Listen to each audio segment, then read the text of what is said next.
OK，咁啊，之前教咗你要向後企啲啊嘛，咁而家有另外一樣嘢可以提高嘅就係你點樣揸呢個 pull-up bar，你要記住，你睇下你完成嘅時候，你嘅手腕係喺條 bar 下面嘅 ，OK， 咁樣唔係一個最理想嘅角度，你應該係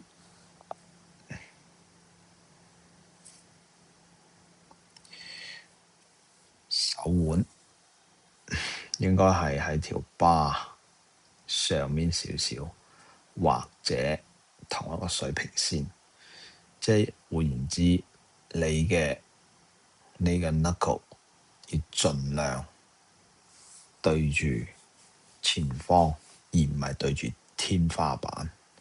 到時我會俾啲輔助動作俾你去練呢個壓嘅方法。咁之後呢，你就會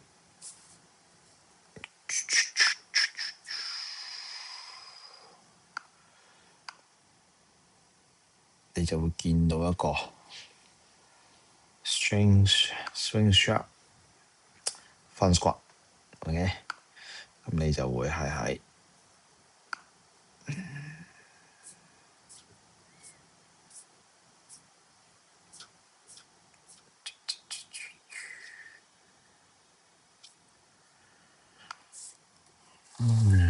又揾唔到喺度。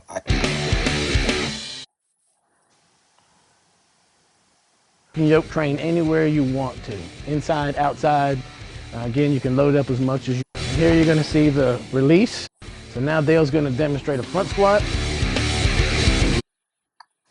當你做嘅時候啊，你未必一定要用 front squat 嗰個方法嚟攞住條 bar，用佢呢個方法都 OK 嘅，因為呢，到時你嘅重量呢，首先呢個地方同埋呢一個地方，你首先要擺一個10 kilo 喺度，10 kilo 得，15 kilo 得，你自己試一試。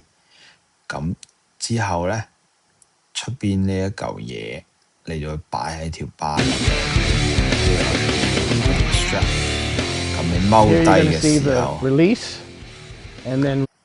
一開始應該兩邊應該用個10 kilo 嘅試一試個感覺。OK， 咁你落到去嘅時候，嗰10 kilo 嘅重量就會冇咗啦。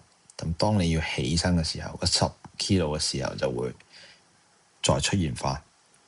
你要記得你係要用股四嘅地方發力，同埋上背嘅地方去支撐。